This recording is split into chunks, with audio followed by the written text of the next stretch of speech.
இந்த நாளிலும் நான் வஸ்திரத்தை குறித்து ஒரு சில வார்த்தைகளை சொல்லலாம் என்று நினைக்கிறேன். வஸ்திரம், அதாவது மனுஷனுக்கு வஸ்திரம் மிக முக்கியமானது இல்லையா? நம்ம பாடுபடுகிறது, பிரயாசப்படுகிறது எல்லாம் சாப்பாட்டுக்காகவும் வஸ்திரத்துக்காகவும் என்று கூட சொல்லலாம். வஸ்திரம் ரொம்ப முக்கியமானது. அதாவது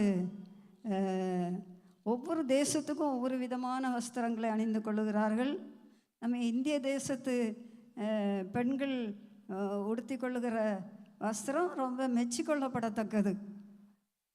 மற்ற நாடுகளை எல்லாவற்றை காட்டிலும் இந்தியாவில் பெண்கள் அதாவது சவுத்தில், தென்னிந்தியாவில் பெண்கள் அணிந்து கொள்ளுகிற வஸ்திரம் மிகவும் நல்ல நீட்டாக எல்லாவற்றையும் ஒழுங்கும் கிரமமாக அணிந்திருப்பார்கள். அது பார்க்கவே ஒரு அழகு, அதை மெச்சிக்கொள்ளக்கூடியதாக இருக்கிறது. ஆமென், ஹல்லேலூயா. ஆனால் இங்கேயும் பல தேசத்து வஸ்திரங்கள் விட்டபடினாலே அலங்கோலமும் ஆகிறது. அதையும் கவனித்து கொள்ள வேண்டும். ஆமென், ஹல்லேலூயா. இனி மெல்லிய அதாவது என்ன சொல்கிறது, மெலுசான வஸ்திரத்தை நம்ம வாங்கக்கூடாது. நம்ம உடம்பை மறைக்கிற மாதிரி கெட்டியான நல்ல வஸ்திரங்களை விலை உயர்ந்ததாக இருந்தாலும் அதை மெல்லிய வஸ்திரத்தை வாங்கி அதை உடுத்தி கொள்வதனால அதுலேயும் சில அலங்கோலங்கள் உண்டாகி விடுகிறது. எப்போதும் நம்முடைய எல்லாவற்றையும் மறைத்து எல்லாவற்றையும் நீட்டாக ட்ரெஸ் பண்ணினோம்னா அது ரொம்ப நல்லா இருக்கும். அது ரொம்ப கர்த்தருக்கும் ஏற்றது. ஆமென், ஹல்லேலூயா. பாருங்கள், ஆதாமே தேவன் சிருஷ்டித்த வேளையில் தன்னுடைய ரூபத்தின்படியும் தன்னுடைய சாயலின்படியும் சிருஷ்டித்தார். அவனுக்கு ஒரு வஸ்திரம் தேவையில்லை. ஏனென்றால் தேவனை போலவே இருந்தான். அவ்வளோ அழகா, அவ்வளோ நேர்த்தியா, அவ்வளோ மேன்மையா, அவ்வளோ மெச்சிக்கொள்ளப்படத்தக்கவனாக அவன் மேன்மையா தேவனை போல இருந்தான். தேவனும் அவனை தேடி அவனிடத்தில் பேசி அவனோடு உலாவி அவனோடு சந்தோஷப்பட்டு அவனோடு களிகூர்ந்து திரும்பி போவார். இப்படியாக தேவனுக்கும் அவனுக்கும் ஒரு நெருங்கிய உறவு இருந்தது. ஹல்லேலூயா. எவ்வளோ அழகான ஒரு நேரம் இது, அழகான ஒரு சூழ்நிலை இந்த ஆதாமுக்கு தேவன் ஏற்படுத்தி வைத்திருந்தார். ஆனால் என்ன நேர்ந்தது? வஞ்சகன் உள்ளே புகுந்தான். வஞ்சகன் உள்ளே புகுந்து எல்லாவற்றையும் கெடுத்து போட்டான். முதல் அவன் உரிந்து கொண்டது வஸ்திரம். வஸ்திரம் அவனை விட்டு விலகிவிட்டது. தான் நிர்வாணி என்பதை அவன் அறிந்தான். அது வரைக்கும் அவனுக்கு நிர்வாணம் எல்லாம் மறைஞ்சு தேவன் மறைத்து வைத்து அவ்வளோ மகிமையாய் அவனை சிருஷ்டித்து வைத்திருந்தார். இப்போது அவன் முதல் உணர்ந்து கொள்ளுகிறான் தான் நிர்வாணி. ஆமென். இந்த நாட்களிலும் அநேகர் தங்களுடைய நிர்வாணத்தை காட்டும்படியாகவே ட்ரெஸ் போட்டுக்கிறாங்க. அது ரொம்ப பரிதாபம். அது ஆதாமுக்கு கிடைச்ச ஒரு சாபம் போல இருக்குது. நம்ம வீட்டு பிள்ளைகள், நம்ம குடும்பத்தில் உள்ள பிள்ளைகள் இதில் ரொம்ப கவனமாக இருக்கிறது பெற்றார், தாய்மார் இதில் ரொம்ப கவனமாக இருந்து அந்த பிள்ளைகளை சரியான பாதையில் நீங்கள் நடத்துவீர்களானால் நன்றாக இருக்கும். பிள்ளையானாலும் நடத்த வேண்டிய வழியிலே நடத்து, முதிர் வயதிலும் அதை விடாதிருப்பான் என்று சொல்லப்பட்டிருக்கிறது. ஆகையினாலே தாய் இதில் ரொம்ப கவனமாக இருக்க வேண்டும். இந்த காரியத்தை ஏனோ தானோ என்று இருந்து விடக்கூடாது. இப்போ காரியத்துக்கு வருவோம். அவன் இழந்து போய்விட்டான், நிர்வாணியன். இப்போ தையல் வேலை ஆரம்பிச்சிட்டாங்க. எங்கே ஆரம்பிச்சது? தையல் வேலை எங்கே முதல் ஆரம்பித்தது? ஏதேன் தோட்டத்தில் தான். ஆதாம் என்ன பண்ணான்? அத்தி இலையெல்லாம் எடுத்து தைச்சி என்ன செஞ்சிட்டான்? அவனுடைய அறையில் போட்டுக்கிட்டான். அவர் ரெண்டு பேரும் போட்டுக்கிட்டாங்க. சரி, கர்த்தர் வருகிறார். நான் சிருஷ்டித்த மனுஷன், நான் அவனோடு உறவு கொள்ள வேண்டும், அவனோடு சந்தோஷப்பட வேண்டும், உலாவ வேண்டும் என்று பரலோக தேவன் பரலோகத்தை விட்டு இங்கே வருகிறான் இந்த மனுஷனை தேடி. மனுஷன் ஒரு பரிதாப நிலைமையிலே ஒளித்து கொள்ளுகிறான். எப்போதும் தேவன் எப்போது வருவார் வருவார் என்று காத்திருந்த மனுஷன் இன்றைக்கு மரங்களுக்குள்ளே போய் ஒளித்து கொண்டான். தேவன் முகத்தை அவனுக்கு பார்க்க முடியவில்லை. அவன் தள்ளப்பட்டவனாக தன்னைத்தானே அவன் தள்ளிவிட்டான். தேவனை விட்டு விலகிவிட்டான் தன்னைத்தானே. தேவனுடைய பிள்ளைகளை உணர வேண்டும், கர்த்தர் நம்மை மகிமையாய் வைத்திருக்கிறார். ஆனால் நாம் என்ன செய்கிறோம் என்றால், அநேக நேரங்களிலே நாம் தவறுகளை பண்ணி ஆண்டவரை விட்டு விலகி போய் விடுகிறோம். இது ரொம்ப ஜாக்கிரதையாக இருக்க வேண்டும். தவறுகள், குறைகள், குற்றங்கள் வரும்போது ஒருவேளை அவன் தப்பு பண்ணியிருந்தாலும், ஆண்டவரே நான் இப்படி தப்பு பண்ணிட்டேன்னு வந்து ஆண்டவர் முன்னாடி தன்னை தாழ்த்தி இருந்தால் கர்த்தர் ஒரு வழி செய்து கொடுத்துருது அல்லவா? நான் அப்படி நினைக்கிறது உண்டு. ஆனால் தேவ சித்தம் இது, அதை நம்ம ஒன்று சொல்ல முடியாது. அப்படியாய் கர்த்தருடைய சமூகத்தில் நம்முடைய குறைகளை உணர்ந்து அறிக்கை செய்து அதை விட்டு விடுவோமானால் கர்த்தர் நமக்கு நிச்சயம் முன்னை விட அதிகமான ஒரு ஆசீர்வாதத்துக்குள்ளே, மேன்மைக்குள்ளே நம்மை நடத்துவார் என்பதில் சந்தேகமே இல்லை. ஹல்லேலூயா. தேவனுடைய பிள்ளைகள் குறைகளை மறைக்கக்கூடாது. அவன் ஒழிச்சிட்டான், அந்த மாதிரி ஒழிச்சு வைக்கக்கூடாது. குறைகளிலிருந்து விடுதலை பெறுவதற்கு தேவனிடத்தில் அப்படியே வந்துவிட வேண்டும். தேவனை நோக்கி பார்க்க வேண்டும், அவரை நோக்கி கூப்பிட வேண்டும், அவரை நோக்கி கதற வேண்டும். நிச்சயம் கர்த்தர் நம்மை உன்னதமான அனுபவத்தில் கொண்டு வந்து நிறுத்துவார் என்பதில் சந்தேகமும் இல்லை. இப்போ பாருங்கள், அவன் அத்தி இலைகளை தைத்து போட்டுக்கிட்டான். அது எவ்வளோ நேரத்துக்கு இருக்கும்? அத்தி இலை வெயில் வந்தால் காஞ்சா அது இலை என்ன செஞ்சிடும்? உதிர்ந்து கீழே விழுந்துடும். மறுபடியும் அவன் நிர்வாணியாய் தான் இருப்பான். கர்த்தர் பார்த்தார், தேவன் பார்த்தார். அவர் கர்த்தர் தோல் உடைகளை உண்டாக்கி அவனுக்கு உடுத்தினார். முதல் உடுத்தப்பட்ட வஸ்திரம் என்ன வஸ்திரம்? தோல் வஸ்திரம். தோல் உடையை அவனுக்கு உடுத்தி விட்டார். இன்னைக்கு தோல் உடையை கொண்டு நமக்கு உடுத்தினா நமக்கு எப்படி இருக்கும் இல்லையா? தேவன் அன்னைக்கு ஆதாமுக்கும் எவ்வாளுக்கும் அதை தான் கொடுத்தார். ஆமென், ஹல்லேலூயா. அடுத்தபடியாக ஒருவர் இருந்தார், நோவா. ஆதியாகமம் 9வது அதிகாரம் 21வது வசனம். அவன் திராட்சரசத்தை குடித்து வெறி கொண்டு தன் கூடாரத்தில் வஸ்திரம் விலகி படுத்திருந்தான். ஆமென். இவர் நோவா, தேவனுடைய கண்களிலே தயவு கிடைத்த நோவா. மனுக்குலம் எல்லாம் வெள்ளத்தினால் அழிக்கப்பட்ட போது நோவாவும் அவன் குடும்பமும் மாத்திரம் காப்பாற்றப்பட்டார்கள். இப்படி ஒரு எப்படி ஆக்கினையிலிருந்து மீட்டு கொள்ளப்பட்ட ஒரு நோவா, தேவ தண்டனையிலிருந்து தப்புவிக்கப்பட்ட ஒரு நோவா, நீதிமானாகிய நோவா. இப்போது அவர் நல்ல நிலத்தில் வந்தார், பயிரிட்டார். நல்ல திராட்சை செடிகளெல்லாம் நல்ல பலன் கொடுத்தது, திராட்சை ரசம் எல்லாம் நிறைய கிடைத்தது. அவர் என்ன செய்தார்? நிறைய குடிச்சிட்டார், வெறிக்க குடித்து விட்டார். வெறிக்க குடித்து விட்டபடினாலே அவர் தன்னுடைய கூடாரத்திலே வஸ்திரம் விலகி படுத்திருந்தார். இதுதான் ஒரு பரிதாபமான காரியம். நல்ல நோவா, நீதிமானாகிய நோவா, கர்த்தருக்கு பயப்படுகிறவனாகிய நோவா, ஆக்கினையிலிருந்து தப்புவிக்கப்பட்ட நோவா. அப்படிப்பட்ட நோவாவுக்கு இப்படி ஒரு நிலைமை வந்து விட்டது. ஆமென். தேவனுடைய பிள்ளைகளும் கர்த்தரால் நீங்கள் நேசிக்கப்படுகிறவர்களாக இருக்கலாம், கர்த்தருக்கு ஊழியம் செய்கிறவர்களாக இருக்கலாம், கர்த்தரை பின்பற்றுகிறவர்களாக இருக்கலாம், கர்த்தரோடு நெருங்கி பழகுகிறவர்களாக, கர்த்தரால் சாட்சி பெற்றவர்களாயும் இருக்கலாம். அப்படி இருந்தும் கூட சில வேளைகளிலே நமக்கு தவறுகள் ஏற்படுவதற்கு சான்ஸ் உண்டாகிறது. தன் கூடாரத்திலே, தன்னுடைய வீட்டுக்குள்ளே அவன் வஸ்திரம் விலகி படுத்திருந்தார். இது ஒரு பரிதாபமான நிலைமை. இதை கண்டவர்கள் என்ன சொன்னார்கள்? அதை மற்ற காரியங்களெல்லாம் நான் சொல்லவில்லை. ஒரு மகன் போய் மற்ற மகன்கிட்ட எல்லாம் சொல்லிட்டாங்க. அவங்க பின்னாடி வந்து நிர்வாணத்தை மறைத்து விட்டார்கள். இப்படியாய் அந்த கூடாரத்தில் ஒரு சம்பவம் இந்த குடும்ப தலைவனால் ஏற்பட்டு விட்டது. இது ரொம்ப ஒரு பரிதாபமான நிலைமையாக இருக்கிறது. ஆகையினால் தேவனுடைய பிள்ளைகள் நாம் நம்முடைய கூடாரங்களில் மிகுந்த ஜாக்கிரதையோடு இருக்க வேண்டும். நம்முடைய சத்தம் எப்படி கேட்கிறது? நம்முடைய நிலைமை நம்முடைய வீட்டுக்குள்ளே எப்படி பரிசுத்தமாக இருக்கிறதா? பேச்சுவார்த்தைகள் கர்த்தருக்கு பிரியமானதாக இருக்கிறதா?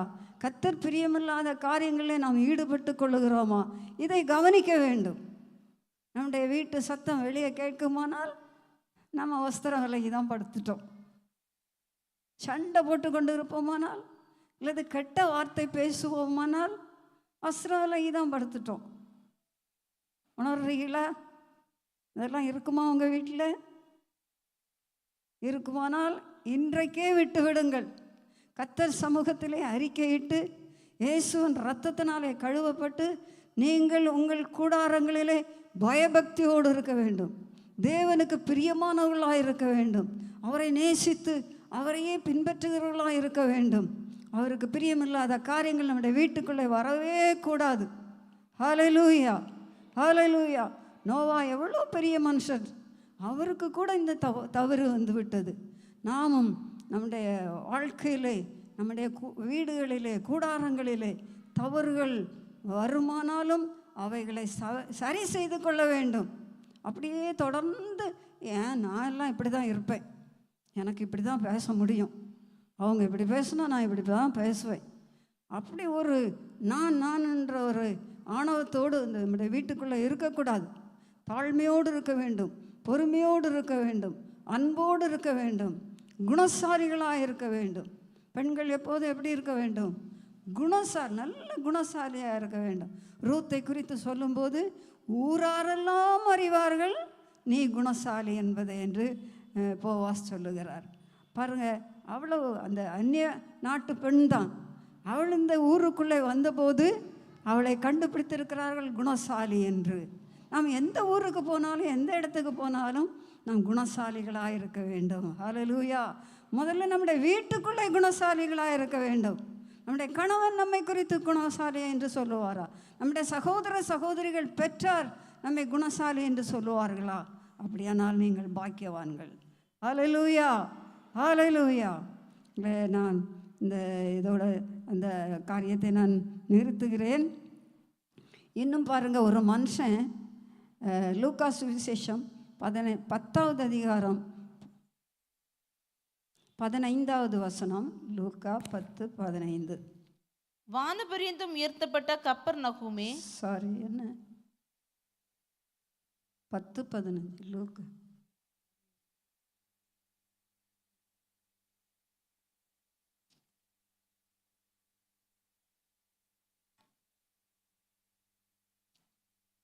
கள்ளர் ஒரு மனுஷன் எருசலேமிலிருந்து எரிகோவுக்கு போனான். அவன் போகிற வழியில் அவனுக்கு என்ன நடந்ததுன்னா, எருசலேம் தேவனுடைய வீடு. அந்த வீட்டை விட்டு அவன் எங்கே சென்று விட்டான் என்றால் எரிகோவுக்கு, சபிக்கப்பட்ட பூமி, அங்கே பிரயாணம் பண்ணி போய் கொண்டிருக்கிறான். போகிற வழியில் அவனுடைய கள்ளர் கையில் அவன் அகப்பட்டு விட்டான். கள்ளர் முதல்ல என்ன செய்தாங்கன்னா வஸ்திரத்தை உரிந்து கொண்டார்கள். எடுத்தீங்களா அந்த வசனம்? இயேசு பிரதித்திரமாக, ஒரு மனுஷன் எருசலேமிலிருந்து எரிகோவுக்கு போகையில் கள்ளர் கையில் அகப்பட்டான். அவர்கள் அவன் வஸ்திரங்களை உரிந்து கொண்டு அவனை காயப்படுத்தி குற்றுயிராக விட்டு போனார்கள். ஆமாம், முதல்ல செய்தது வஸ்திரத்தை தான் உறிஞ்சிட்டாங்க. எவ்வளோ ஒரு பரிதாபம் பார்த்தீங்களா? பிறகு காயப்படுத்தி குற்றுயிராக விட்டு போனார்கள். வஸ்திரம் ரொம்ப முக்கியமானது. ஆனால் வஸ்திரத்தை உறிஞ்சிட்டா அந்த நிலைமை எவ்வளோ பரிதாபம், எவ்வளோ வெட்கத்துக்குரியது. ஆகையினால தேவனுடைய வீட்டை விட்டு பின்மாறி போகிறவர்களுக்கு பிசாசு முதல் செய்கிற வேலை வஸ்திரத்தை உறிந்து கொள்ளுவான். கர்த்தர் தந்த ரட்சிப்பின் வஸ்திரம், நீதியின் சால்வை, மகிமையான வஸ்திரம், இவைகளெல்லாம் அவன் உரிந்து கொள்ளுகிறான். அவன் திருடி விடுகிறான், எடுத்து கொள்ளுகிறான், பரிதாபமாய் நம்மை விட்டு விடுகிறான். ஆகையினாலே தேவனுடைய பிள்ளைகள், கர்த்தருடைய வீட்டில் வந்தவர்கள், கர்த்தரை ஆராதித்தவர்கள், கர்த்தரை நேசிக்கிறவர்கள், கர்த்தருக்கு ஊழியம் செய்கிறவர்கள், கர்த்தரையே பின்பற்றுகிறவர்கள் அதில் நிலைத்திருக்க வேண்டும். பின்மாறி போய்விடக்கூடாது, எரிகோவுக்கு நேராய் போய்விடக்கூடாது, கர்த்தருடைய வழியை விட்டு விலகிவிடக்கூடாது, கர்த்தருடைய பிரமாணங்களை விட்டு விலகிவிடக்கூடாது. ஆவியானவர் காட்டுகிற பாதைகளை பொறுமையோடு செல்ல வேண்டும். சில நேரம் கஷ்டம் வரும், துன்பம் வரும், பாடுகள் வரும், எல்லாம் வரும். வந்தாலும் கர்த்தர் நிறுத்தின ஸ்தானத்தில் நின்று கொண்டு கர்த்தருக்கென்று கனி தர வேண்டும். ஹல்லேலூயா, ஹல்லேலூயா. ஆகையினால் இந்த காரியங்களிலும் தேவனுடைய பிள்ளைகள் மிகுந்த கவனத்தோடு இருக்க வேண்டும். கர்த்தர் உங்களை எங்கே நிறுத்தினாரோ, எப்படி நிறுத்தினாரோ அந்த ஸ்தானத்தில் நீங்கள் நிற்கிறவர்களாக இருக்க வேண்டும். ஆமென், ஹல்லேலூயா. அதான் வஸ்திரம் முதல்ல உறிஞ்சு போட்டதுனால அவனுக்கு எவ்வளோ பரிதாபம் என்றாலும் அவர் சமாரியன் வந்து அவரை எல்லாவற்றையும் பரிகரித்து அது மீதியான காரியம் உங்களுக்கு தெரிந்தது தான், அதை நான் விட்டு விடுகிறேன். அப்புறம் பாருங்கள், இப்படியாக வஸ்திரம் ரொம்ப முக்கியம். அதுபோல் நாமும் பாவத்தில் ஜீவித்த நாட்களிலே தேவனுடைய ரட்சிப்பின் வஸ்திரம் இல்லாதவர்களாகத்தான் இருந்தோம். அவருடைய வஸ்திரத்தை உடுத்தி கொள்ளாதவர்களாய் பாவத்துக்குள்ளே ஜீவித்து நிர்வாணிகளாய் கர்த்தருக்கு முன்பாக காணப்பட்டோம். ஒருவேளை வெளிப்பிரகாரமாக இந்த வஸ்திரங்களெல்லாம் நம்ம அணிந்திருக்கலாம், நன்றாய் அணிந்திருக்கலாம், விலை உயர்ந்த வஸ்திரங்களும் அணிந்து கொள்ளலாம். ஆனால் இப்போது என்னவென்றால், நம்முடைய உள்ளான மனுஷனுக்கு வஸ்திரம் தேவை. அதை தேவன் பார்க்கிறார். தேவன் பார்த்து அந்த உள்ளான மனுஷனுக்கு என்ன தருகிறார் என்றால் வஸ்திரத்தை தருகிறார். முதல் அவர் தருகிறதும் வஸ்திரம்தான். ஏசாயா 61:10 என்று நினைக்கிறேன். கர்த்தருக்குள் பூரிப்பாய் மகிழுகிறேன், என் தேவனுக்குள் என் ஆத்துமா களிகூர்ந்திருக்கிறது. மணவாளன் ஆபரணங்களினால் தன்னை அலங்கரித்துக் கொள்ளுகிறதற்கும் மணவாட்டி நகைகளினால் தன்னை சிங்காரித்துக் கொள்ளுகிறதற்கும் ஒப்பாக அவர் இரட்சிப்பின் வஸ்திரங்களை எனக்கு உடுத்தி நீதியின் சால்வையை எனக்கு தரித்தார். ஆமென், ஹல்லேலூயா. கவனிக்கிறீர்களா? அவர் இரட்சிப்பின் வஸ்திரத்தை நமக்கு உடுத்துகிறார். முதல் அவர் ஆதாம் அன்றைக்கு இழந்து போனானே, அந்த வஸ்திரத்தை இன்றைக்கு அவர் நமக்கு உடுத்துகிறார். அவர் நிர்வாண கோலத்தோடு சிலுவை மரத்திலே தொங்கி ஜீவனை விட்டு அவர் இரத்தத்தின் புண்ணியத்தினாலே இந்த வஸ்திரத்தை சம்பாதித்து நமக்கு இலவசமாக அந்த வஸ்திரத்தை உடுத்துவிக்கிறார். ஹல்லேலூயா. இந்த மேன்மையை உணர்கிறீர்களா? ரட்சிப்பின் மகிமையை உணர்கிறீர்களா? இது உங்களுக்கு சந்தோஷம் தானா? நீங்கள் ரட்சிக்கப்பட்டவர்கள் தானா? அப்படியானால் நீங்கள் கர்த்தருக்குள் பூரிப்பாய் மகிழ வேண்டும். கர்த்தருக்குள் மகிழ்ந்து களி கூற வேண்டும். எதற்காக என்றால், நான் நிர்வாணியாக இருந்தேன், இயேசு ஜீவனை தந்து அவருடைய இரத்தத்தினாலே சம்பாதித்த ரட்சிப்பின் வஸ்திரத்தை எனக்கு தந்தாரே என்று சொல்லி கர்த்தரை அதிகமாக துதிக்க வேண்டும்.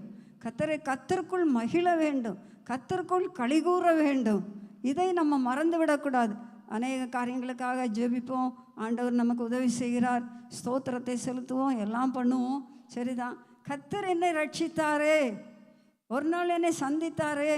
நான் பாவியாக இருந்தேன், அவருக்கு தூரமாக இருந்தேன், அவரை விட்டு விலகி இருந்தேன் என்றாலுமோ இயேசு என்னை தேடி வந்தார், இயேசு என்னை ரட்சித்தார், இயேசுவோட இரத்தத்தினால் என்னை கழுவினார், அவருடைய ரட்சிப்பின் வஸ்திரத்தை எனக்கு உடுத்து வைத்தார் என்ற சந்தோஷம் நமக்குள்ளே இருக்கிறதா?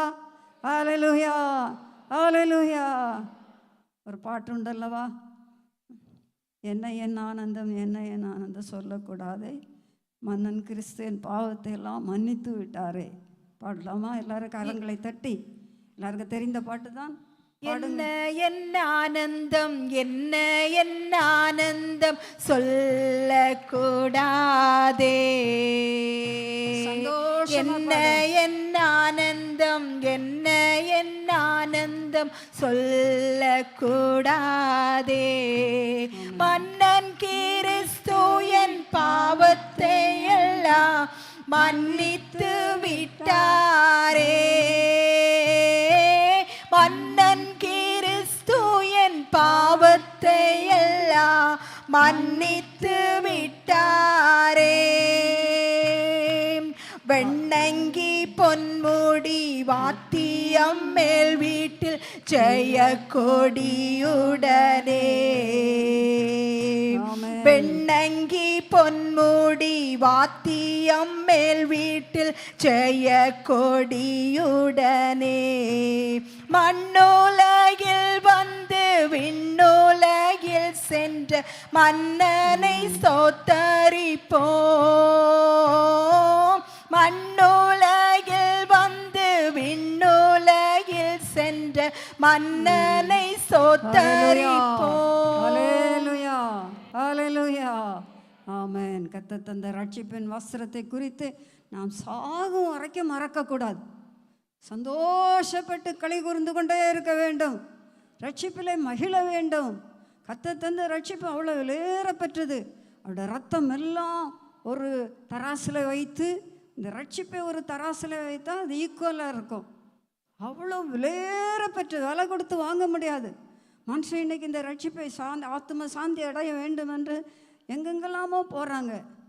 இங்கேருந்து கன்னியாகுமரியிலேருந்து கங்கைக்கு போகிறாங்க, கங்கையிலேருந்து கன்னியாகுமரிக்கு வர்றாங்க, மலைமலையாக போகிறாங்க, நதிகளை தேடி ஓடுகிறார்கள், கடல்களை தேடி ஓடுகிறார்கள், என்னென்னமோ கருமங்களை செய்கிறார்கள். ஆணியின் மேலே நடக்கிறாங்க, எத்தனையோ கருமங்களை செய்கிறார்கள். அவளுக்கு ரட்சிப்பு கிடைக்கிறதில்லை. இயேசு இலவசமாய் ரட்சிப்பின் வஸ்திரத்தை எனக்கு உடுத்தினார். அப்புறம் நீதியின் சால்வை எனக்கு தரித்தார். ஹல்லேலூயா. நான் ஞான ஸ்நானம் பெறும்போது நீதியின் சால்வையை தரித்து கொள்ளுகிறோம். ஹல்லேலூயா. சால்வை முதல்ல பாருங்கள், ரட்சிப்பின் வஸ்திரத்தை உடுத்தின பிறகு மேலே ஒரு ஷால் போட்டால் ஷால் தான் முதல்ல தெரியும் இல்லையா? அதுபோல் ரட்சிக்கப்பட்ட ஒரு கர்த்தருடைய பிள்ளை ஞானஸ்நானம் பெறாவிட்டால் இந்த என்ன தெரியாது, இந்த ஷால் வெளியே தெரியாது. ஆகையினால எல்லாம் ஷால் போத்தினவங்களாக இருக்க வேண்டும். அதாவது நீதியின் கர்த்தருக்கென்று மரித்து அடக்கம் பண்ணப்பட்டு உயிரோடு இடுகிறது அந்த ஞானஸ்நானத்தை பெற்றுக்கொள்ள வேண்டும். ஞானஸ்நானத்தை பெறும்போது நம்ம அழகாக ஒரு ஷால் போத்தி இருக்கிறோம், ரொம்ப அழகாக இருக்கும். ஹல்லேலூயா. இது எங்கிருந்து கிடைக்கிறது? இந்த பூமியிலிருந்து ஏதோ பணம் கொடுத்து வாங்குகிறதா? ஏதோ கடையில் தைச்சி வச்சுருப்பாங்க போய் வாங்குறதா? இல்லை. தேவனுடைய பிள்ளைகளே, பரத்திலிருந்து பரலோக தேவனிடத்திலிருந்து நமக்கு இலவசமாய் தருகிறார். கரங்களை தட்டி கர்த்தரை ஸ்தோத்திரிப்போம். ஹல்லேலூயா, ஹல்லேலூயா, ஹல்லேலூயா.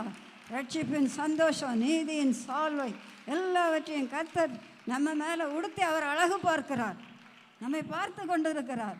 என் மகளை நான் ரட்சித்தேனே, அவள் ஞானஸ்நானம் பெற்றுக்கொண்டாளே, இப்போ நீதியின் சால்வையை தரித்திருக்கிறாளே, எவ்வளோ அழகு வாய்ந்தவள் என்று அவர் அங்கே பரலோகத்திலிருந்து பார்த்து பரவசப்படுகிறார். ஆமென், ஹல்லேலூயா. இதெல்லாம் நினைக்கிறீங்களா? இந்த யோசனை எல்லாம் வருகிறதா? ஆமென்.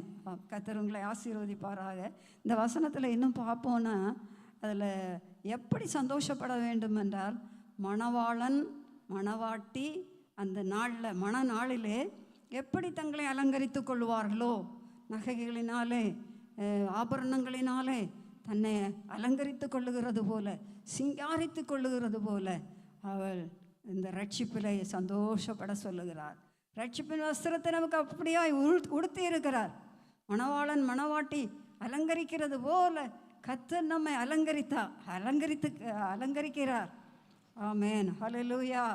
ஆகையினாலே இந்த அலங்காரத்தை நாம் பெற்றிருக்கிறபடினாலே இந்த பூமிக்குரிய அலங்காரத்தை என்ன செய்கிறோம்? விட்டு விடுகிறோம். இந்த அலங்காரம் பெரிதாய் கர்த்தர் நமக்கு தந்திருக்கும் போது, இவ்வளோ மகிமையாய் கர்த்தர் தந்திருக்கும் போது, பூமியிலே மற்றவர்கள் செய்கிற போல் அலங்காரத்தை நாம் வெறுத்து தள்ளி விடுகிறோம். இது நமக்கு மேன்மையாக இருக்கிறது. ஹல்லேலூயா, ஹல்லேலூயா. மேன்மை மேல் மேன்மையாய் கர்த்தர் நம்மை அப்படியாய் நடத்தி கொண்டே வருகிறார். இதுக்கு நீங்கள் அடிபணிய வேண்டும், இந்த வார்த்தைகளுக்கு கீழ்ப்படிய வேண்டும், இந்த வார்த்தைகளுக்கு செவி கொடுக்க வேண்டும். கர்த்தர் உங்களை ஆசீர்வதிப்பாராக. சந்தோஷப்பட்டு களிகூர்ந்து அவருக்கு துதி செலுத்த கடவோம். ஆமென், ஹல்லேலூயா. இன்னொரு வஸ்திரத்தை குறித்து பார்ப்போமானால், வெளிப்படுத்தல் விசேஷம் 3வது அதிகாரம் 4-5 வசனங்கள். ஆனாலும் தங்கள் வஸ்திரங்களை அசுசிப்படுத்தாத சில பேர் சர்தையிலும் உனக்கு உண்டு.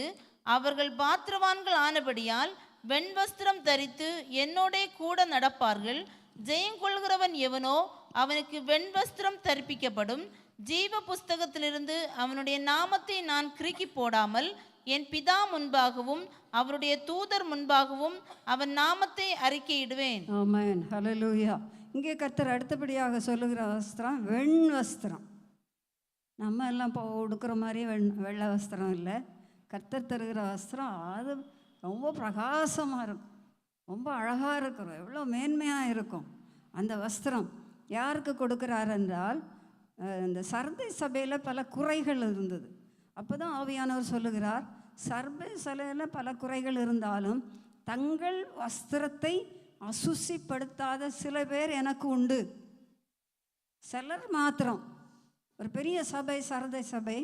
இந்த சர்தை சபைக்குள்ளே பலரும் பல குறைகளுக்குள்ளே இருக்கிறார்கள். அவர்களை பார்க்கும்போது குற்றவாளிகளாய் காணப்படுகிறார்கள். ஆனால் ஆவியார் இந்த வேளையில் சொல்லுகிறார், சிலர் தான் இருக்கிறார்கள், அவர்கள் தங்கள் வஸ்திரத்தை என்ன செய்யவில்லை, அசுசிப்படுத்தவில்லை, கரைப்படுத்தவில்லை, குறைப்படுத்தவில்லை. அவர்கள் நன்றாக ஜீவிக்கிறார்கள், கர்த்தருக்கு பிரியமானவர்களாக இருக்கிறார்கள், உண்மையுள்ளவர்களாக இருக்கிறார்கள், கர்த்தருக்கு உகந்தவர்களாக இருக்கிறார்கள். ஆகையினாலே அவர்கள் என்ன செய்கிறார், அவர்களுக்கு என்ன கொடுப்பேன்றாரு, வெண்வஸ்திரம். வெண்வஸ்திரம் யாருக்கு கிடைக்கிறது? ஜெயம் கொள்ளுகிறவன் எவனோ அவனுக்கு வெண்வஸ்திரத்தை கொடுப்பேன் என்று கர்த்தர் சொல்லுகிறார், ஆவியானவர் சொல்லுகிறார், ஜெயம் கொள்ளுகிறவர்களுக்கு. அப்போ நமக்கு வருகிற போராட்டங்கள், நமக்கு வருகிற துன்பங்கள், பாடுகள், நெருக்கங்கள், சோதனை, வேதனை நேரங்களில் கர்த்தருக்கு பிரியமில்லாதவர்களாய் போய்விடக்கூடாது. நம்முடைய வஸ்திரத்தில் அழுக்குப்படக்கூடாது, நம்முடைய வஸ்திரத்தில் கரைப்படக்கூடாது. யூதாவில் ஒரு வசனம் வந்து, மாம்சத்தால் கரைப்பட்ட வஸ்திரத்தையும் வெறுத்து தள்ளுங்கள். தெரியலையா அந்த வசனம் உங்களுக்கு? மாம்சத்தால் கரைப்பட்ட வஸ்திரத்தை வெறுத்து தள்ளுங்கள் என்று சொல்லப்பட்டிருக்கிறது. அப்போ மாம்சம் நம்மோடு போராடும் போது இந்த வஸ்திரம் என்ன ஆயிரும், கரைப்பட்டு போய்விடும். ஆகையினாலே வஸ்திரம் அசுசிப்படக்கூடாது, வஸ்திரம் கரைப்படக்கூடாது. இது என்னத்தை குறிக்கிறது? வாழ்க்கையை குறிக்கிறது. நம்முடைய வாழ்க்கை கரைப்படாமல் இருக்க வேண்டும், நம்முடைய வாழ்க்கை சுத்தமானதாக இருக்க வேண்டும், நம்முடைய வாழ்க்கை பரிசுத்தமாக இருக்க வேண்டும். ஹல்லேலூயா, ஹல்லேலூயா. இதை கர்த்தர் விரும்புகிறார். இதை கர்த்தர் அதற்காகவே அவர் ஜீவனை கொடுத்தார், தன்னை போல மாற்றும்படியாக. அவர் எவ்வளவு பரிசுத்தமாக இருக்கிறாரோ அதே போல நாமும் பரிசுத்தமாக இருக்க வேண்டும் என்று கர்த்தர் விரும்புகிறார். அதற்காக தானே ஜீவனை கொடுத்தார், அதற்காக தான் நம்மை தேடி வந்தார். இந்த ரட்சிப்பிலே நாம் பலுக வேண்டும், பெருக வேண்டும். கர்த்தர் அந்த ஆசீர்வாதத்தை உங்களுக்கு தருவாராக. கரைப்பட விடக்கூடாது, வஸ்திரம் அழுக்குப்பட விடக்கூடாது. அழுக்கு வருமானால் அவருடைய இரத்தத்தினாலே தோய்த்து தோய்த்து தோய்த்து கழுவி சுத்தமாக்கி விட வேண்டும். ஆமென், ஹல்லேலூயா, ஹல்லேலூயா. கர்த்தர் உங்களை ஆசீர்வதிப்பாராக. வெண் வஸ்திரம் தரிப்பதற்குரிய அந்த ஆயத்தம், அந்த ஜெயம் பெற்ற ஜீவியம் கர்த்தர் உங்களுக்கு தருவாராக. ஹல்லேலூயா. நம்ம ஏன் பாவம் நிறைஞ்ச உலகத்தில் தான் இருக்கிறோம், பொல்லாப்பு நிறைஞ்ச உலகத்தில் தான் இருக்கிறோம். என்னது, கர்த்தருக்கு பிரியமில்லாத காரியங்கள் செய்யப்படுகிற ஒரு பூமியில் தான் நான் வாழ்ந்து கொண்டு இருக்கிறோம். நமக்கு தனியாக ஒரு இடம் ரட்சிக்கப்பட்ட ஒன்றும் கிடைக்கிறது இல்லை. நம்ம வீட்டுக்குள்ளே பல போராட்டங்கள் நமக்கு வருகிறது. இதன் நடுவில் நாம் நம்முடைய வஸ்திரத்தை என்ன செய்யக்கூடாது, அசுசிப்படுத்தக்கூடாது, கரைப்படுத்தக்கூடாது, குற்றப்படுத்தக்கூடாது, ஜாக்கிரதையாய் காத்து கொள்ள வேண்டும். இப்படி ஜெயம் பெற்றவர்களுக்கு தேவன் என்ன தருகிறார்? எந்த வஸ்திரத்தை தருகிறார்? வெண் வஸ்திரத்தை தருகிறார். ஹல்லேலூயா. சங்கீதம் 45:14. சித்திர தையலாடை தரித்தவளாய் ராஜாவினிடத்தில் அழைத்து கொண்டு வரப்படுவாள். அவள் பின்னாலே செல்லும் அவளுடைய தோழிகளாகிய கன்னிகைகள் உம்மிடத்தில் கூட்டிக் கொண்டு வரப்படுவார்கள். ஆமே. இனி இங்கே என்ன வஸ்திரம்? சித்திர தையல் ஆடை. சித்திர தையல் ஆடைன்னா என்னன்னு தெரியுமா உங்களுக்கு? எம்ப்ராய்டரி. இதை நீங்கள் போட்டிருக்கிற ட்ரெஸ்லலாம் அது பிரிண்ட் பண்ணது. அந்த பூவோ காயோ இலையோ எதாக இருந்தாலும் அது பிரிண்ட் பண்ணது. சித்திர தையல் ஆடை. எம்ப்ராய்டரினா அந்த ஊசி வச்சு குத்தி குத்தி குத்தி குத்தி குத்தி ஒரு பூ போடுவாங்க. அது எம்ப்ராய்டரி தைக்க தெரிஞ்சவங்க தான் தைப்பாங்க, எல்லாருக்கும் தெரியாது, தைக்கவும் மாட்டாங்க. இப்படிப்பட்ட ஒரு ட்ரெஸ் ஆண்டவர் நமக்கு வைத்திருக்கிறார், தேவ பிள்ளைகளுக்காக வைத்திருக்கிறார். சித்திர தையல் ஆடை தரித்தவளாய் ராஜாவினிடத்தில் அழைத்து கொண்டு வரப்படுவாள்.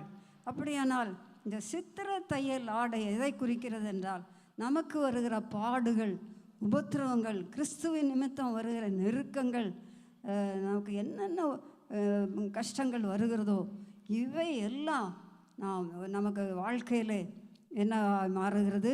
ஒரு சித்திர தையலாடையாய் அவன் நமக்கு மாற்றி தருகிறார். அல்லேலூயா. நெருக்கப்படுகிறீர்களா?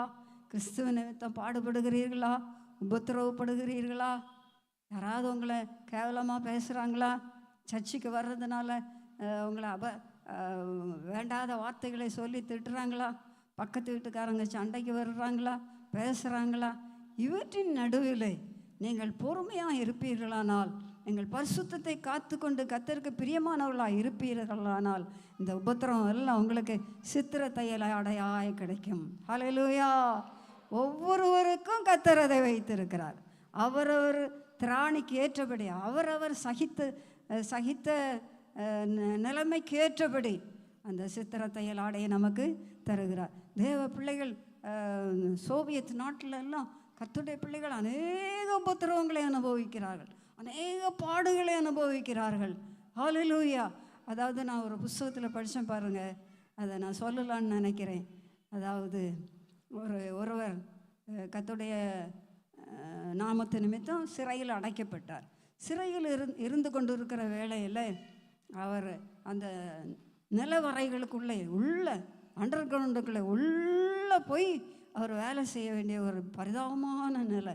அங்கே அப்படி வேலை செய்து கொண்டிருக்கிற வேளையில் அவருக்கு ஒரு ஆக்சிடெண்ட் ஆயிடுச்சு. ஆக்சிடெண்ட் ஆகிட்டு இந்த முதுகில் ஒரு பாக்ஸ் வச்ச மாதிரி அந்த முதுகு அப்படி வளைந்து ஒரு மாதிரி கேவலமான ஒரு தோற்றத்தோடு அவர் காணப்பட்டார். இது அவருக்கு ரொம்ப கஷ்டமாக இருந்தது, வேதனையாக இருந்தது. ஒரு பெரிய பாரத்தை சுமந்து இருக்கிறது போல் அவருக்கு காணப்பட்டது. அப்போது அந்த சோவியத் நாட்டில் உள்ள ஒரு சின்ன பையன் அவர்கிட்ட வந்து சொன்னாராம், அங்கிள், உங்கள் முதுகில் என்ன ஒரு பாக்ஸு வச்சுருக்கீங்க நீங்கள்? இவருக்கு ஏதோ என்ன கேவலமாக பேச போகிறான் போல் அப்படின்னு நினச்சிட்டு அவர் அதை கேட்டுக்கிட்டே இருந்தார், பார்த்துட்டே இருந்தார். அப்போ அவன் சொன்னான், அங்கிள், இந்த உங்களுக்கு இருக்கிற இந்த பாக்ஸுக்குள்ளே இருக்கிறத தேவன் உங்களுக்கு தந்த செட்டைகள், ரெக்கைகள். நீங்கள் ஒரு நாள் பரலோகத்துக்கு வரும்போது இந்த ரெக்கைகளை கொண்டு பறந்து பரலோகத்துக்கு போவீர்கள். ஹல்லேலூயா. இந்த சின்ன பையனுக்கு அப்படி ஒரு ஞானம் இருந்தது, அப்படி ஒரு அறிவு இருந்தது. அவர் ஆச்சரியப்பட்டு போனார், அழுதாராம். இந்த சின்ன பையன் சொன்னதை கேட்டுட்டு அழுதாராம். அழுது விட்டு சொன்னாராம், தம்பி, எனக்கு இருக்கிறது போல இன்னும் அநேகருக்கு இப்படிப்பட்டதான பாடுகள் இருக்கிறது. ஒவ்வொருவருக்கும் ஒவ்வொரு விதமான பாடுகள் அது நம்முடைய முதுகிலே சுமந்து கொண்டே திரிகிறோம். ஆனால் ஒரு நாள் என்ன கர்த்தருடைய சமூகத்தில் போகும்போது அந்த பாடுகள் எல்லாம் ரெக்கையாய் நமக்கு கிடைக்கும், பறந்து போகும். ஹல்லேலூயா, ஹல்லேலூயா. அப்படியா, இந்த பாடுகள் வழியாக நடத்தப்படும் போது சோர்ந்து போய்விடவே கூடாது. கர்த்தர் பாதத்தில் விழுந்து அவர் பலனை பெற்றுக்கொள்ள வேண்டும், அவர் கிருபையை பெற்றுக்கொள்ள வேண்டும். அவர் நம்மோடு என்ன பேசுகிறார் என்று கூர்ந்து கவனிக்க வேண்டும். அவர் சில காரியங்களை குறித்து நம்மோடு பேசுவார், நம்மோடு இடைப்படுவார். அதுக்கு நம்ம அப்படியே அடிபணிந்து ஜீவிப்போமானால் அது நமக்கு சித்திர தையல் ஆடையாய் கொடுக்கப்படும். ஹல்லேலூயா, ஹல்லேலூயா. இதெல்லாம் தேவைதானா? உங்களுக்கு வேணுமா? விருப்பம்தானா? ஆமென். ஹல்லேலூயா, ஹல்லேலூயா. சந்தோஷமா இருங்க. என்ன, மனுஷருக்கு நேரிடுகிற சோதனை இல்லாமல் வேற சோதனை உங்களுக்கு நேரிடுவதில்லை. சோதனையோடு தேவன் உண்மையுள்ளவராக இருக்கிறார். சோதனையோடு கூட தப்பிக்கொள்ள போக்கையும் உண்டு பண்ணுவார். அந்த சோதனை தான், அந்த சோதனை நடுவில் இந்த தப்பிக்கொள்ளுவதற்கான ஒரு போக்கு, அதை யார் உண்டு பண்ணுவா? கர்த்தர் உண்டு பண்ணுவார். எவ்வளோ நல்ல தேவன், எவ்வளோ உண்மையுள்ள தேவன். அழைத்தவர் எவ்வளவு உண்மையுள்ளவராக இருக்கிறார், வாக்கு மாறாதவராக இருக்கிறார். நம்ம அப்பா வீட்டில் கொண்டு போய் சேர்க்கும் நேரம் வரைக்கும் நம்மை பத்திரமாய் காத்து கொள்ளுவார். ஹல்லேலூயா. கரங்களை தட்டி நம் கர்த்தரை ஸ்தோத்திரிப்போம். ஒரு சோர்ந்து போகக்கூடாது. பாடுகள் வரும்போது, நெருக்கங்கள் வரும்போது, துன்பங்கள் வரும்போது சோர்ந்து போய்விடக்கூடாது.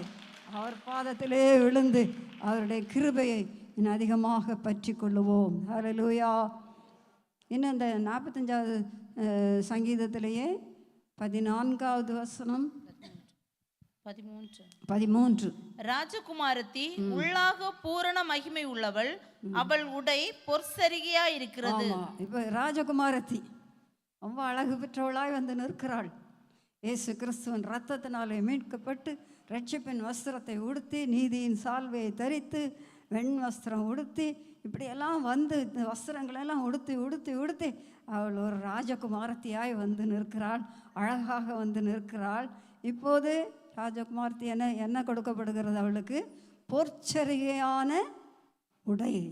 அவள் இப்போ அழகாக உடுத்தி இருக்கிற ஒரு உடை, ராஜகுமாரத்திகள் உடுக்கிற உடை பொற்சரிகை. இந்த காலத்துலலாம் ஜருகை போட்ட சாரியெல்லாம் வாங்கி கட்டுறீங்கல்ல, கொஞ்ச நாளில் இந்த ஜருகை என்ன ஆயிடுது? கருத்து போயிடுது. கோல்டன் ஜருகைன்னு வாங்குறாங்க. அதில் என்ன கோல்டு இருக்குது? ஒன்றும் இல்லை. இதெல்லாம் அழிஞ்சு போகும். ஒன்றும் இல்லை. இந்த உயர்ந்த பூமிக்குரிய உயர்ந்த வஸ்திரங்களெல்லாம் நாம் உடுத்தக்கூடாது இதுதான் வேதம் சொல்லுகிறது. இப்போது தேவன் தருகிறார் பொற்சரிகையான உடை. ஹல்லேலூயா, ஹல்லேலூயா. பொற்சரிகையான வஸ்திரம் தரித்து அவள் கொண்டு வரப்படுகிறாள். ஹல்லேலூயா. எவ்வளோ சந்தோஷமான ஒரு நேரமாக இருக்கும், எவ்வளோ களிப்போடு வருகிற நேரமாக இருக்கும். ஹல்லேலூயா. ராஜாவோடு கூட, ராஜா இயேசுவோடு கூட அவளுடைய ராஜகுமாரத்தை நடந்து வருகிறாள், பொற்சரிகை வஸ்திரத்தையும் தரித்து கொண்டு. ஆமேன். விருப்பந்தானா? வாஞ்சை தானா? ஆமேன். ஹல்லேலூயா, ஹல்லேலூயா. இன்னும் ஒரு வஸ்திரத்தை பார்த்துவிட்டு நாம் ஜெபிக்கலாம். அதாவது வெளிப்படுத்தின விசேஷம் 19வது அதிகாரம் 8வது வசனம் படிங்க. சுத்தமும் பிரகாசமுமான மெல்லிய வஸ்திரம் தரித்து கொள்ளும்படி அவளுக்கு அளிக்கப்பட்டது. அந்த மெல்லிய வஸ்திரம் பரிசுத்தவான்களுடைய நீதிகளே. ஆமென். ஹல்லேலூயா. இப்போ பரிசுத்தவான்களுக்காக ஒரு வஸ்திரம் கொடுக்கப்படுகிறது. சுத்தமும் பிரகாசமுமான மெல்லிய வஸ்திரம். பரிசுத்தவான்களுடைய நீதிகளே. நீதி செய்த பரிசுத்தவான்களுக்கு, நீதியாய் எல்லா காரியங்களையும் செய்தவர்களுக்கு, நீதியாய் பேசினவர்கள், நீதியை நடப்பித்தவர்கள், நீதியை செய்தவர்கள், நீதிக்காக பிரயாசப்பட்டவர்கள், அப்படிப்பட்ட நீதிகள். இப்போ வெளிப்படுத்தலில் கூட கடைசியில் சொல்லப்பட்டிருக்கிறது, பரிசுத்தம் உள்ளவன் இன்னும் பரிசுத்தமாகட்டும், நீதி உள்ளவன் இன்னும் நீதி செய்யட்டும். நீதி செய்தது போதும் என்று இருக்கக்கூடாது. நான் அவளை பார்க்கல நிறைய நீதி செஞ்சிட்டேன், நான் இனி கொஞ்ச நாள் செய்கிறதில்ல, அப்படியே பேசாமல் இருப்போம், அவங்கெல்லாம் பேசாமல் இருக்காங்க, நம்மவும் அப்படி இருந்துக்கலாம் அப்படின்னு நினைக்கவே கூடாது. நீதி செய்து கொண்டே இருக்க வேண்டும். நம்முடைய கடைசி மூச்சு வரைக்கும் நீதி செய்ய வேண்டும். நீதியின் மேல் நீதியை செய்து கொண்டே இருக்க வேண்டும். இந்த நீதியெல்லாம் எப்படிப்பட்ட வஸ்திரமாக கொடுக்கப்படுகிறது? சுத்தமும் பிரகாசமான மெல்லிய வஸ்திரம். இங்கே வாங்குற மாதிரி மெல்லிய வஸ்திரம் இல்லை, இது சுத்தமான வஸ்திரம், பிரகாசமான வஸ்திரம். பிரகாசம் ஜொலிக்கிறது அந்த வஸ்திரம். பிரகாசமான மெல்லிய வஸ்திரத்தை தேவன் தருகிறார். ஹல்லேலூயா. பரிசுத்தவான்களுக்காக கொடுக்கிறார், தேவ பிள்ளைகளுக்காக கொடுக்கிறார். உங்களுக்கு தருவாரா? தரமாட்டாரா? நிச்சயம் தருவார். ஆகையினாலே நீதி செய்ய வேண்டும். முதல் நீதி ஞானஸ்நானம் பெற்றுக்கொள்வது தான் முதல் நீதி. இயேசு சொல்லுகிறார், இப்பொழுது இடம் கொடு, இப்படி எல்லா நீதியும் நிறைவேற்றுவது நமக்கு ஏற்றதாக இருக்கிறது. ஞானஸ்நானம் எடுக்காமல் இருந்துட்டு நானும் நீதி செய்கிறேன்னு சொல்லிட்டு இருந்தால் அது எடுபடாது. நீதி செய்ய வேண்டும். ஞானஸ்நானத்தை பெற்றுக்கொள்ள வேண்டும், நீதியின் கிரியைகளை செய்ய வேண்டும், நீதியின் செயல்பாடுகளை செய்ய வேண்டும், நீதியாய் பேச வேண்டும், நீதியாய் நம்முடைய வாழ்க்கையில் எல்லாம், ஊழியத்தில் எல்லாம் நீதி காணப்பட வேண்டும். இதெல்லாம் நமக்கு வஸ்திரமாக கொடுக்கப்படுகிறது. அதுக்கு முந்தின வசனத்தில் படித்தால், நான் சந்தோஷப்பட்டு களி கூர்ந்து அவருக்கு துதி செலுத்த கடவோம். ஆட்டுக்குட்டியானவருடைய கல்யாணம் வந்தது, அவருடைய மனைவி தன்னை ஆயத்தம் பண்ணினாள். சுத்தமும் பிரகாசமான மெல்லிய வஸ்திரம் தரித்து கொள்ளும்படி அவளுக்கு அளிக்கப்பட்டது. மனைவி அதாவது மணவாளனுடைய மனைவியாகிய மணவாட்டிக்கு கொடுக்குற வஸ்திரம் தான் சுத்தமும் பிரகாசமான மெல்லிய வஸ்திரம். ஹல்லேலூயா, அப்படி போகணுன்னு விரும்புகிறீர்களா? மணவாளனுக்கு ஏற்ற மணவாட்டியாய் நிற்க வேண்டும் என்று விரும்புகிறீர்களா? இந்த வஸ்திரங்களை எல்லாம் தரித்து கொள்ளுங்கள். கர்த்தர் உங்களை ஆசீர்வதிப்பாராக. முழங்கால் படியிட்டு நான் ஜெபம் பண்ணுவோமா? ஹல்லேலூயா. நான் அநேக காரியங்களை சொன்னேன். எதெல்லாம் உங்களுக்கு இருதயத்தில் பதிந்திருக்கிறதோ எனக்கு தெரியவில்லை. எது உங்களுடைய வாழ்க்கையை டச் பண்ணுறதோ, எந்த வார்த்தை உங்களுடைய இருதயத்தை தொட்டதோ அந்த வசனத்தை வைத்து, அந்த வார்த்தையை வைத்து நீங்கள் ஜெபியுங்கள். எல்லாருக்கும் ஒன்று போல் கிடைக்கிறது இல்லை. கர்த்தர் உங்களோடு பேசின ஒரு வார்த்தை உண்டல்லவா, உங்களோடு பேசின ஒரு சில வசனங்கள் உண்டல்லவா, அந்த வசனங்களுக்கு உங்களை ஒப்பு கொடுங்கள். ஹல்லேலூயா, ஹல்லேலூயா, ஹல்லேலூயா. எல்லாரும் ஜெபம் பண்ணுவோம். கர்த்தாவே உமக்கு ஸ்தோத்திரம், ஸ்தோத்திரம், ஸ்தோத்திரம், ஸ்தோத்திரம். நன்றியோடு நாங்கள் உம்மை துதிக்கிறோம். ஹல்லேலூயா, ஹல்லேலூயா, ஹல்லேலூயா, ஹல்லேலூயா, ஹல்லேலூயா. கர்த்தர் இவ்வளவு பெரிய மகிமையை நமக்காக ஏற்படுத்தி வைத்திருக்கிறார். அன்று ஆதாம் இழந்து போனான், நிர்வாணியாக்கப்பட்டான். நாமும் நிர்வாணிகளாக இருந்தோம். கர்த்தர் நம்முடைய நிர்வாணத்தை மறைக்கும்படி ஈன சிலுவையிலே தொங்கி அவர் நம்முடைய நிர்வாணத்தை மறைக்க இரத்தம் சிந்தினார். நிர்வாணம் மறைக்கப்பட்டவர்களாக, ரட்சிப்பின் வஸ்திரம் உடுத்தினவர்களாக, அதற்கு மேற்பட்ட அநேக வஸ்திரங்களை தேவன் பரலோகத்திலிருந்து நமக்கு ஒவ்வொன்றாய் தந்து கொண்டிருக்கிறார். ஹல்லேலூயா.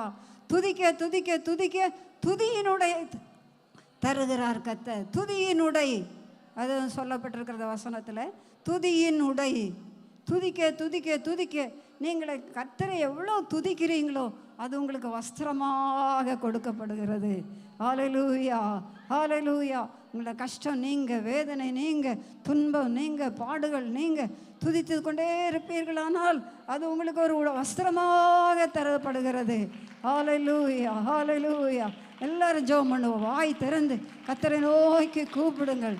ஹோலி பார் அஷமா லஹதுரா பௌதியா லஹோ ஹைஸ்ரித் லைடலோ ரிமா ஹதனா இஸ்மி லபோஸ் மினி ஷகானாதியா. ஹல்லேலூயா, ஹல்லேலூயா, ஹல்லேலூயா, ஹல்லேலூயா. உன்னதமான தேவகுமாரனே, ஹல்லேலூயா, ஹல்லேலூயா. எங்களுக்காக இத்தனை பாடுகளையும் சகித்து ஜீவனை தந்து மீட்டு கொண்டு இவ்வளவு பெரிய பாக்கியங்களை இலவசமாய் தருகிறீரே. சோத்திரம், சோத்திரம், சோத்திரம், சோத்திரம், சோத்திரம், சோத்திரம். எங்கள் குறைகளை மன்னியாப்பா, எங்கள் குற்றங்களை மன்னியாப்பா, எங்கள் மீறுதல்களெல்லாம் மன்னியாண்டவர். எங்கள் துக்க துயரங்களெல்லாம் நீக்கி போடும் ஐயா. கஷ்ட நேரத்தில் முறுமுறுக்கிறோமே ஆண்டவரே, நெருக்கங்கள் பாடுகள் வரும்போது முறுமுறுக்கிறோமே ஆண்டவர். அவையெல்லாம் எங்களுக்கு சித்திர தையலோடையாய் நீர் தருகிறீரே. அதை உணராதவர்களாய் முறுமுறுத்து விடுகிறோமே ஆண்டவரே. கிருபை தாரும், கிருபை தாரும், கிருபை தாரும், கிருபை தாரும், கிருபை தாரும். பாடுகளில் பொறுமையாக இருக்க கிருபை தாரும். சோதனை சகிக்கிற மனுஷன் பாக்கியவான், அவன் உத்தமன் என்று விளங்கின பின்பு தமிழத்தில் அன்பு கூறுவர்களுக்கு வாக்குத்தத்தம் பண்ணின ஜீவகரீடத்தை பெறுவான். ஹல்லேலூயா. சோதனை வேளைகளில் சோர்ந்து போகாதே, துன்ப நேரத்தில் முறுமுறுக்காதே, கஷ்ட நேரத்தில் மனுஷிடத்தில் போய் ஏதோ சொல்லி கொண்டு இருக்காதே. ஹல்லேலூயா. கர்த்தரையே நோக்கி பார், கர்த்தர் முகத்தையே பார். லிஹால தூர் அபோ லிமர் ரகௌதினியா ஷைலிகா போ ஸ்பிரிட் லைட் லௌதினி ஹல்யா ரகோ ஷபரதினியா லஹோதியா. சுத்தம் பிரகாசமான மெல்லிய வஸ்திரம் உனக்காக வைத்து கொண்டிருக்கிறார். ஹல்லேலூயா. நீதியாய் செயல்படு, நீதியாய் பேசு, நீதியாய் காரியங்களை செய். உனக்கு அது வஸ்திரமாக, சுத்தமான வஸ்திரம், பிரகாசமான வஸ்திரம். ஹல்லேலூயா, ஹல்லேலூயா, ஹல்லேலூயா, ஹல்லேலூயா, ஹல்லேலூயா, ஹல்லேலூயா. நன்றியோடு போய் துதிக்கிற ராஜா. சோத்திரம், சோத்திரம், சோத்திரம், சோத்திரம், சோத்திரம், சோத்திரம். உடைய அன்பு எத்தனை பெரியதையா. இவ்வளவா எங்களை நேசித்தீரே, இவ்வளவா எங்களில் அன்பு கூர்ந்தீரே, இவ்வளவா எங்களை ஆண்டவரே நேசித்து இவ்வளவு பெரிய பாக்கியங்களை எங்களுக்கு கிருபையாய் இலவசமாய் வைத்திருக்கிறீரே. அதை நாங்கள் பெற்றுக்கொள்ள எங்களை தகுதியுள்ளவர்களாய் மாற்று ஆண்டவரே. ஜெயம் கொள்ளுகிறவன் எவனோ அவனுக்கு வெண் வஸ்திரம் தரிப்பிக்கப்படும். ஹல்லேலூயா, ஹல்லேலூயா, ஹல்லேலூயா. சர்தை சபையிலே ஜெயம் கொண்டவர்கள் சில பேர் தான் இருக்கிறார்கள். ஆமென். கடமலக்குன்று சபையிலே ஜெயம் பெற்றவர்கள் எத்தனை பேர்? ஹல்லேலூயா, ஹல்லேலூயா. யோசித்து பாருங்கள், நான் ஜெயம் பெற்ற கூட்டத்தில் நிற்பேனா? ஆமென். வெண் வஸ்திரம் எனக்கு கிடைக்குமா? என்று நீங்கள் அலசி ஆராய்ந்து பாருங்கள். ஹல்லேலூயா. தங்கள் வஸ்திரங்களை அசுசிப்படுத்தாத சில பேர் சர்தையிலும் எனக்கு உண்டு என்று ஆவியானவர் சொல்லுகிறார். ஹல்லேலூயா. எல்லாரும் தப்பு பண்ணுறாங்கன்னா நானும் பண்ணுறேன்னு சொல்லிட்டு இருக்கக்கூடாது. ஹல்லேலூயா, ஹல்லேலூயா, ஹல்லேலூயா. வஸ்திரங்கள் அசுசிப்படக்கூடாது, வஸ்திரங்கள் கரைப்படக்கூடாது, வஸ்திரங்கள் ஆண்டவரை கர்த்தருக்கு முன்பாக பரிசுத்தமாய் விளங்க வேணும். அப்படிப்பட்டவர்களுக்கு வெண் வஸ்திரத்தை கர்த்தர் தருகிறார். ஹல்லேலூயா. கரங்களை தட்டி நாம் கர்த்தரை ஸ்தோத்திரிப்போம். ஆமென். ஹல்லேலூயா, ஹல்லேலூயா, ஹல்லேலூயா, ஹல்லேலூயா. எங்கள் அன்பின் பிதாவே, நல்ல தேவனே, நன்றியோடு உம்மை துதிக்கிறோம். ஆண்டவரே, இந்த பெண்கள் ஆராதனை கிருபையா எங்களுக்கு தந்தீரே, அதற்காக ஸ்தோத்திரம். ஆண்டவரே, ஆரம்பத்திலிருந்து இந்த கடைசி வரைக்கும் உடைய பிரசனம் எங்களோடு கூட இருந்தபடினால் நமக்கு ஸ்தோத்திரம். ஆண்டவரே ஸ்தோத்திரம். தேவ ஆவியானவர் அசைவாடி கிரியை செய்து கொண்டிருந்தபடினா ஸ்தோத்திரம். ஆண்டவரே ஸ்தோத்திரம். கேட்ட வசனங்கள் பிள்ளைகளுக்கு ஆசீர்வாதமாக இருப்பதாக, அதை அவர்கள் மறந்து போய்விடாதபடிக்கு தங்கள் வாழ்க்கையில் இவைகளை பெற்றுக்கொள்ள அபியாசப்படுத்தி கொள்ள கர்த்தருடைய சமூகத்தில் பணிந்து விழுந்து கிடந்து ஜெபித்து மன்றாடி ஆண்டவரே இந்த அனுபவங்களை எல்லாம் அடைந்து கொள்ள கிருபை தாரு ஆண்டவரே. ஜெயம் பெற்றவர்களாய் விளங்க கிருபை தாரு ஆண்டவரே. கர்த்தரை துதித்து துதியினுடைய தரித்து கொள்ள கிருபை தாரு ஆண்டவரே. வெண் வஸ்திரத்தை தரித்து கொள்ள கிருபை தாரு ஆண்டவரே. ஹல்லேலூயா. ஒருவருடைய வாழ்க்கையில் அசுசி வரக்கூடாது, ஒருவருடைய வஸ்திரத்திலும் கேடுகள் வரக்கூடாது ஆண்டவரே. வஸ்திரம் விலகி படுத்த நோவாவை போல இருந்து விடக்கூடாது ஆண்டவரே. வஸ்திரத்தை இழந்து போன ஆதாமை போல இருந்து விடக்கூடாது ஆண்டவரே. வஸ்திரத்தை கள்ளர் உரிந்து கொண்டார்களே, அந்த மனிதனை போல இருந்து விடக்கூடாது அப்பா. உனக்கு சோத்திரம் சோத்திரம் சோத்திரம் சோத்திரம் சோத்திரம் சோத்திரம். நன்றியோடு உம்மை துதிக்கிறோம் ஆண்டவரே. ஹல்லேலூயா. இயேசுவே, அந்த இளைய குமாரன் தன்னுடைய அது அப்பாவிடத்தில் தேடி வந்தபோது அப்பா அவனுக்கு உயர்ந்த வஸ்திரங்களை உடுத்தினாரே ஆண்டவரே. அதே போல் குறைகள் வந்திருந்தாலும் குற்றங்கள் தவறுகள் வந்திருந்தாலும் அப்பாவுடைய சமூகத்தில் வந்து உணர்ந்து அறிக்கை செய்து விட்டுவிடவும் கர்த்தாவே உயர்ந்த வஸ்திரங்களை முடத்திலிருந்து பெற்றுக்கொள்ளவும் உதவி செய்யும் ஆண்டவரே. தொடர்ந்து ஆவியானவர் கிரியை செய்யும். துதி கனம் மகிமையெல்லாம் நாங்கள் உமக்கே செலுத்துகிறோம். இயேசுவின் மூலம் ஜெபங்கேளும் எங்கள் நல்ல பிதாவே, ஆமென்.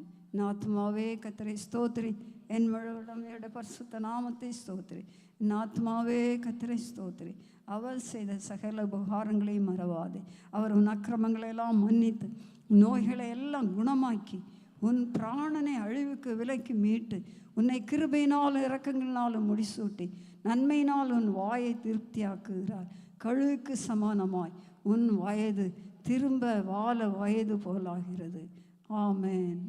ஹல்லேலூயா, ஹல்லேலூயா, ஹல்லேலூயா.